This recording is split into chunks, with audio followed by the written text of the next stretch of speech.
Shalom, shalom, peuple de Dieu, place nous sur Tozali, to pesi binombo te prescan sur Bozali, et à votre aime les serviteurs, l'apôtre Dieu merci. Alors, naebi ke le lot toye lisusu pour que tous les ensemble nous partager zali maloba yankolo et surtout na temps où tozobi que zali temps où zali difficile, temps où tozali koyoka où zali par-ci par-là, batunyo surtout bazana bandaku, bazana confinement. Bazo salate vu que tous habité na pandémie où ils ont dérangé le monde entier dans le Covid-19. Alors maintenant, à cause de cela, tous habitons sur le confinement. Et nous savons que nous tous et que à chaque fois qu'il y a un problème, solution peut aller. Et la solution sera toujours dans Malobanzambe. Il au commencement était la parole a été avec Dieu, la parole a été Dieu. Donc solution, ils ont toujours quand dans Malobanzambe et yango lelo. Nous avons partagé un sujet où ils très important. Ils ont dit que quand la crise frappe, que fera les chrétiens? Donc, tant que la crise est tout ça, tant que les gens sont malades, Christo et l'okoni et sengel na bango basala. Christo et l'okoni et sengel na bango basala na temps où il y a kozanga, na temps où il y a crise. Alors c'est un sujet très important où nous partageons le lot avec les pasteurs Shekina où azali invité na biso à kolekango limbole la biso vraiment yango malamu ya mingi. Pasteur Shekina ali pasteur ya Centre Mondial Vie Restaurée. Alors azali pe directeur enseignant ya maloba na école biblique au tobengi FMI. Bonjour pasteur Shekina. Bonjour bien-aimé. Le pasteur Shekina azali pasteur oyo.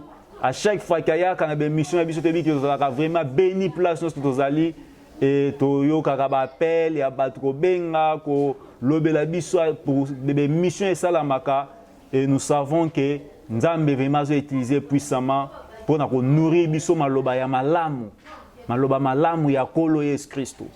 Alors pasteur Shekina, quand la crise frappe et les sujets biso ba Christo et l'eau connaît Seigneur basala.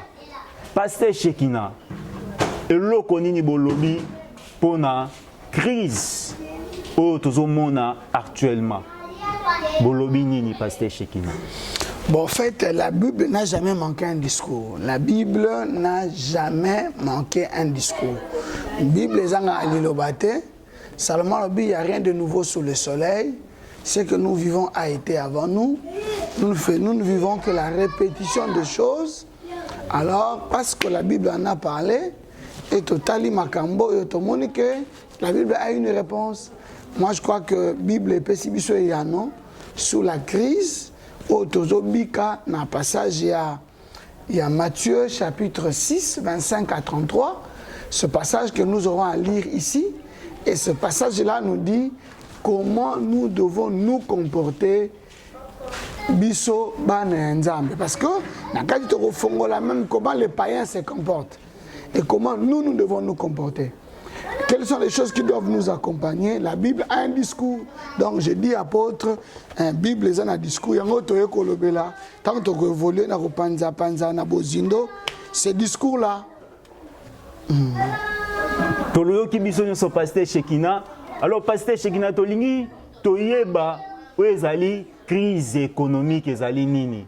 Est-ce que pour la première, est-ce que déjà balobé là dans la Bible ezali pour la première fois où tout monde crise? Merci apôtre. En fait, nana lo baboye. Une crise économique, c'est un mot français compliqué. Une crise sociale, monsieur Barbenga bongo, parce que ce qui est économie a des retombées sociales. Une crise tout ça na Covid-19 et ça crise sanitaire pandémie zobeta mais ba effet na vie sociale au point que ba compagnie kangi parce que ça la na nombre réduit et dans le monde entier les voyages sont suspendus à part quelques voyages stratégiques ça va doubler à Rolia. Dans le monde entier, il y a un confinement, il y a un bandako, il y a un bimate, parce que les gens sont maladie, on ne peut sortir que pour des cas spéciaux. Donc, déjà là, tout le monde a créé vraiment Nzala. Par exemple, la provision, ils ne savent pas comment faire. Pour les pays qui sont développés, ils se débrouillent. Mais pour les pays comme les Africains, au taux du jour, ça devient compliqué. Mais dans cette situation, Dieu a un mot, Dieu a un discours. Et puis, dans la Bible, ils ont la liberté. Dans la Bible, il y a deux rois. On nous parle de l'histoire d'Élisée. Au Samarie, il y a un confinement. Bah siéger bango na ba ennemi ba siéger mboko pour le temps akala apôtre ba ville ezali construite et ce ba ville comme construite bilanga ezali libanda ce que ba ennemi ba siéger libanda ville moi boke na bilanga ezate ba kotaki na confinement na kati ya ville moi mutabima ezate comme bilanga ezaka libanda que ça pouvait venir libanda et perdurer ben nimbe que so nzale beti bango bako bibamba ko luka kolia to ko boma bango to ko javine na bango et tellement ils étaient assiégés la Bible dit biloko mataki et comme au point que nana supposé ce n'est pas les calculs réels supposons écolo ya foufou to ba un sac ya un tochanine 1 kilo il y a riz et ezalaki 200 francs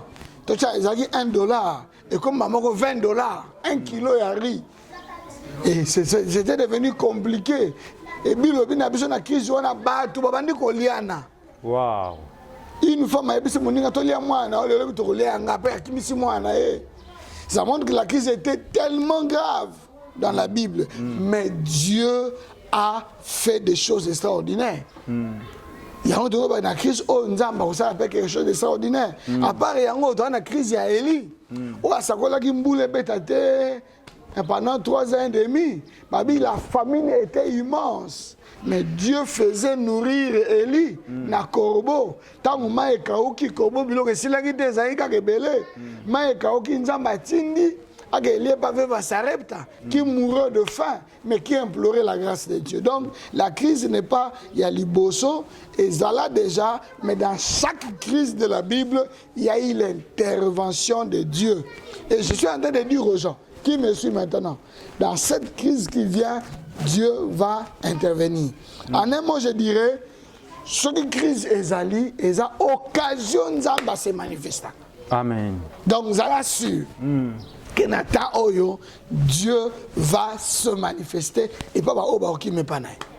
Mais pasteur Shekina, est-ce que Nathan Oyo crise des alitant Oyo il faut que tout banda ko sala ba leçon na ba misusu na ba occidentaux tout banda ko te ya ba misusu soit Nathan Oyo crise des alitant au mutu soit amital to pe asambela na éviter ce qui pasteur Shekina boko ko lo na éviter ce qui to ko sa ba leçon je n'ai pas bien compris la leçon côté ya ba misusu ko reprocher ba Nathan Oyo crise net ndenge nini je ne sais pas donne un exemple comment ça va m'éclairer ko reprocher ba tout c'est-à-dire que toujours lingato la kisake Nathan Oyo crise que je voulais savoir ce que est interpellation en Nzambe. Nzambe a interpellé les humains.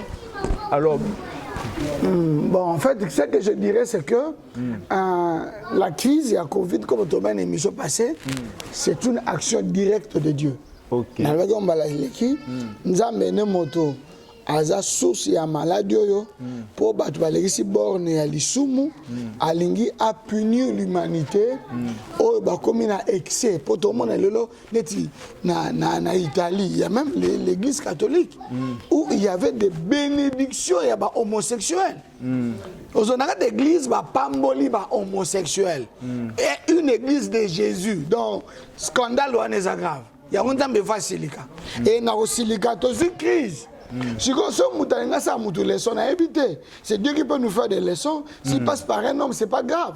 Mais si on a attaqué le Moninga, c'est pas bon. Il faut comment je dois sortir de ma crise. C'est ça. Comment crise je dois affecter Ngate. Pourtant, on a obéi à Mokin. Dans le verset Psaume 91, Babi Nabiso que 1000 tomberont à mon côté, 10 000 à ma droite, mais moi je ne serai pas atteint. Parmi de tes yeux, tu verras la rétribution des méchants. Dieu rétribue les méchants. Il ne rétribue pas seulement par la mort, mais par des frappes économiques. Nous verrons des nations qui ont économiquement au moins économiquement lali. Comme une crise à ma casse, Dieu frappe. Par la maladie, l'économie du pays, la vie sociale devient compliquée.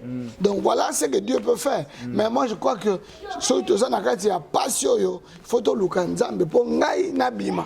Ataba msuba obimatana ngai nabima. Donc voilà ça la maba bien so babika. Yango de lekitina. Ah, gloire à Dieu, que le Seigneur soit béni. Alors, pasteur Shekina, et l'eau qu'on y est Seigneur, la bisoto ça là, dans le moment de crise, et l'eau qu'on y est Seigneur, les chrétiens, ça là, n'attend où il y a crise. Bon, et l'eau qu'on ça là, c'est ce que nous dit Jésus. Dans Matthieu chapitre 6. Ce qui est,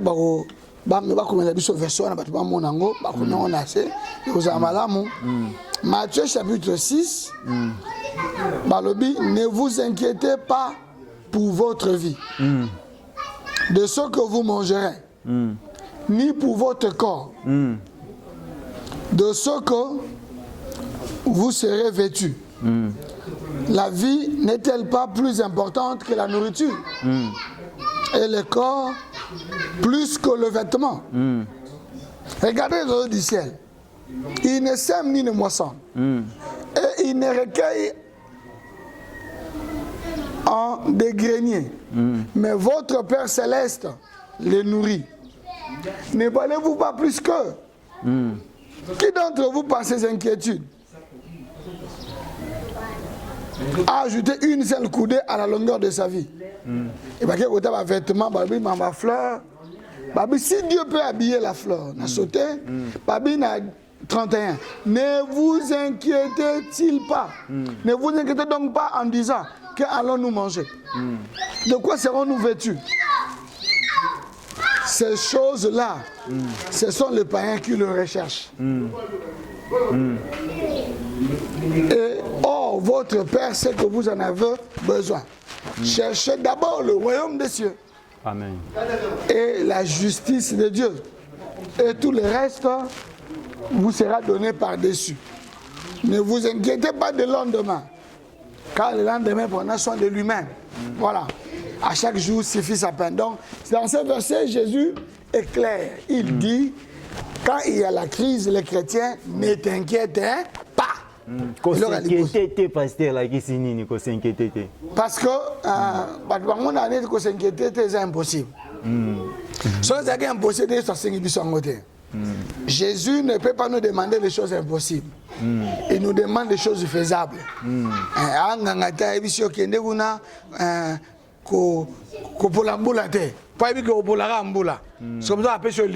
Jésus, il nous demande des choses faisables.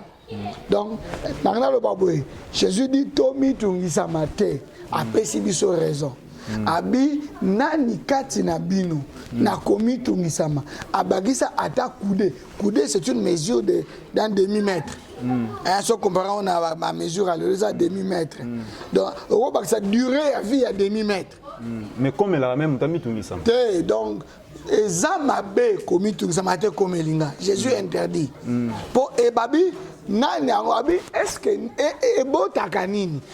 Komitung c'est une activité qui ne nous est pas rentable, une activité qui ne nous bénit pas. Et qu'on sont malades au lieu de pambola yo, et on peut se gastrite, on peut se tension, et on peut ça yo estomac yango gastrite, et on peut se lobby AVC. Oui. Et on pambolote, et on longolo kimia, et on peut se stress. Donc ezamabe komi tungisa mate. Donc pour na komi tungisa mate il faut nini? Yango to lobanase. Et ça peut être une comparaison, il y a bandeke. Tout la bandeke. Malo na kate babuka kate. Mais papa na biso aller sakabango. Donc Jésus peut abi biso to leki bandeke na valeur. Yango na papa na biso aller sakabandeke. Pour bango ba mitungisa makate batale la kaye. Biso photo tale la ye. Moi, je suis la vidéo, na bonelio, na tango ya crise, tali la nzambe. kota la nzambe lingo lo banini na yebi ke nzamba kosala quelque chose ezo simba te mais nzamba azali ba passe ezali nzamba azali ko zanga ezali nzamba azali lazima kaza ocha provision na ndaku te nzamba akolesanga po alesaka bandeke amen. Mais pasteur, nzamba bito observer bandeke, to observer bandeke. Est-ce que par la nature aussi nzamba lobela biso? To ki kozo ba message en nzambe. Observer bandeke nyolo bani. Et c'est que dans le badon, regardez les oiseaux du ciel. Dieu prend une initiation dans la nature. Il prend une initiation dans la nature pour nous montrer que si tu vois, il y a des êtres dans la nature, oh, il n'a s'occupera na bango. Ça l'a raté, la moukaka na tongo, le roi moutala moukaka, a ebe sera relié, mais Dieu le nourrit. Ozomona biso totala bato wana être wana banyama wana mais nzamba lesaka bango baza bana nete mais nga naza mwana ya alingi to s'inspirer na vie ya bandeke po lelo papa nanga na rassurer yo tokomi lokwa bandeke ba compagnie kangami ba voyage ba homme de fer est suspendu ba chiffre de fer est bloqué muta ozambongo na baka zolia ma produire te hein quoi que dans mboka musu l'état opesa bleu à relier mais ça ne se fait pas partout alors qui va te nourrir? Le ciel peut te nourrir ndenge saka bandeke yango talande que zo foi talande que zo kondima que je peux vivre même si je ne travaille pas. Nana commission par recette. Maintenant où les entreprises ne travaillent pas. Alors regardez Dieu. Et Dieu fera quelque chose pour toi, bien-aimé. Ne pas s'inquiéter. Regarde les oiseaux du ciel. Voilà. Mais Bible dit lobaté. Donc, pourquoi tu as lobaté, ni tu as rolia, ni tu as romela, pasteur? Est-ce que tu as lobaté, tu n'as pas loba? Donc la Bible dit Tomi tungisa matin, to lobate, to rolia nini, to rolata nini, to romela nini. Pour ces choses-là, ils sont des païens. Des balukaka yango. En fait, la Bible ne veut pas te comprendre que tout ça n'est pas païen. On a le bano que na minute yo tout ça n'a pas tout mis balé. Au bazar na crise. Tout ça frappé na crise moko. Mais le traitement ne sera pas de la même manière. Amen. Dieu va traiter son peuple différemment. Ce que ça n'a pas c'est dans le sungo. Mais ce que moi na ngeza charge nanga. Bana nzembe bana charge à papa na bango. Yango occasion yango païen comme moi na nzambe. Pourquoi on a charge à papa? Il y a le bibi surtout le bâtiment de Rolianine. Parce que quand nous parlons, nous insultons notre papa. C'est comme un enfant dans la maison qui vient chez le voisin et dit ah, on a habité sur le Rolianine. On a habité le loso de la Randénie. Papa n'a pas ça bon, on lamba. Il y a le Rolianine. Il insulte son père. Il traite son père d'irresponsable. Voilà pourquoi Dieu nous interdit de ne dites pas que dangereux nous. C'est insulter notre papa, c'est parler en dehors de la foi. Oh, Dieu nous demande d'avoir la foi. De ne pas être comme les païens qui n'ont pas la foi, qui recherchent chaque jour. Il est prêt à tout faire. À Sumuka, à Boma, pour Alia. Arosala mabe akoyiba poalia ngana oyiba te na ozela papa songanga azokipe nanga donc biso totalela papa na biso yango to lobate to rolia nini pour papa ayebi o to sanango besoin il sait et il va pouvoir totalela ye c'est la seule position qu'il faut avoir dans la crise, les yeux vers le ciel et Dieu va s'occuper de nous. Ah, pasteur Shekina, boza tellement clair, nzambe azo malokumu ya mingi. Mais pasteur Shekina, kusikoyo koluka ezali intérêt ya nzambe zanini. Koluka d'abord ezali intérêt ya nzambe. Bon adversaire balobi. Tomi tungisa mateto bazo kolia nini. Papa au pouvoir pour biloko papa baluka mais pour na biso. Chercher premièrement le royaume des cieux. Souvent dans la crise les gens se regardent eux-mêmes. Ils oublient Dieu. Wow. Souvent dans la crise, bah la famille nous embête. Alors t'as pas n'anga barolia. Moi après ça offrande yate, azu di manzambale. Arope ça sous dimité. Offrande arope ça sous té. Arosonga sous muta, pementa ko muta mabe. Vous comprenez? Quelqu'un a a commis égoïste. Donc ça devient compliqué. Parce que temps, il faut appeler ça offrande. Non, je me dis, les offrandes se donnent. Si tu en as le moyen de le faire, dis-moi, le problème est que le royaume de Dieu doit fonctionner, l'œuvre de Dieu doit avancer. Dieu veut que Bisso se préoccupe. Chercher premièrement veut dire mettez votre préoccupation première pour le royaume de Dieu. Donc, qu'est-ce que je peux faire pour Dieu? Pour que le royaume de Dieu puisse avancer. Et quand j'aurai fait ça, Dieu prendra soin de moi. Amen. Et c'est tout le monde. Mais parce que c'est un ami tout misama. Mais babi nanga se préoccuper dans le royaume nzambe. Donc premier souci nanga zala na minute nzamba ko gagner na crise. Net bamba Covid ezobeta. Aux hommes, je peux penser que un don et pas tu vas souffrir. C'est ce que Dieu pense. Quand on a aidé tout le monde, on a bien en France, on a pasteur, on a quelque chose au Congo. Beaucoup de pas César. Alors qu'il y a au royaume des cieux, dans la crise, il n'y a pas la crise. Pas la crise, mais il y a des gens qui habitent. Natina moi mbongo, bandeko, on habite dans le Kabula bato bazawa. Pas au moins le sobacha nandaku. Pas au moins fufu bacha nandaku. Comme ça, kisukal bacha nandaku crise beta bangote. Donc nous cherchons l'avantage de Dieu. Dans la crise aussi, tout le monde nous demande de l'évangélisation. Donc, il y a une mission locale pour te abattre. Pour soutenir le c'est ça que le royaume des cieux. Pour soutenir Bango pour Saomalam et Kende. Donc, je le soutiens. Dans le avantage du royaume des cieux. Nous avons la vision, si je peux dire, il y a beaucoup d'émissions dans la télé qui demandent aussi le soutien. Les gens qui peuvent être touchés peuvent soutenir. Pour l'émission, on va sensibiliser les gens à la repentance. Il faut beaucoup d'argent, il faut des sensibilisations. Dans la crise, on a dépensé pour Dieu. Et Dieu va s'occuper de moi. Voilà le retour à la bateau. Souci à Nzambezala. Et souci à Nzambezala à Mbongote, ils appellent au Sambela. Nakanami Nandako na Sambela, pas bon la mité, mais tout le monde émission passée. Nzambe, tu sais pas ça, Kondiba, Lukayo, pas bon là. Tout le monde est Italie, Bassambé, tout le monde est Brésil, Bassambeli. Nous sommes contents de ça. Nous voulons que les gens prient que Dieu a la Covid-19 a arrêté, ils ont fait la mission déjà. Donc on veut que des gens qui peuvent soutenir. Souci dans les analiatés, mais royaume de Dieu avancé. Ce qu'on s'est dit, bon, on a organisé ça, on a organisé ça, et puis crise aussi le rosangate. Amen. Dieu prendra soin de toi. Voilà. Amen. Nzamba kozwa soin na yo soki oluki ezali intérêt ya royaume Nzambe. Je pense que c'est important to yekoli elokoni esenge na biso pour que to sala na pona Nzambe na temps oyo ya crise. Nzambe apambola biso ebele to lande mission oyo longo na pasteur Shekina Tombo, pasteur Shekina mona bino ya fin zali nini. Bon, moi à fin nakoloba, cher chrétien, si tu es vraiment enfant de Dieu, sache que ton père vit. Aux orphelins, aux ana papa na yazali. Et un papa s'occupe de ses enfants.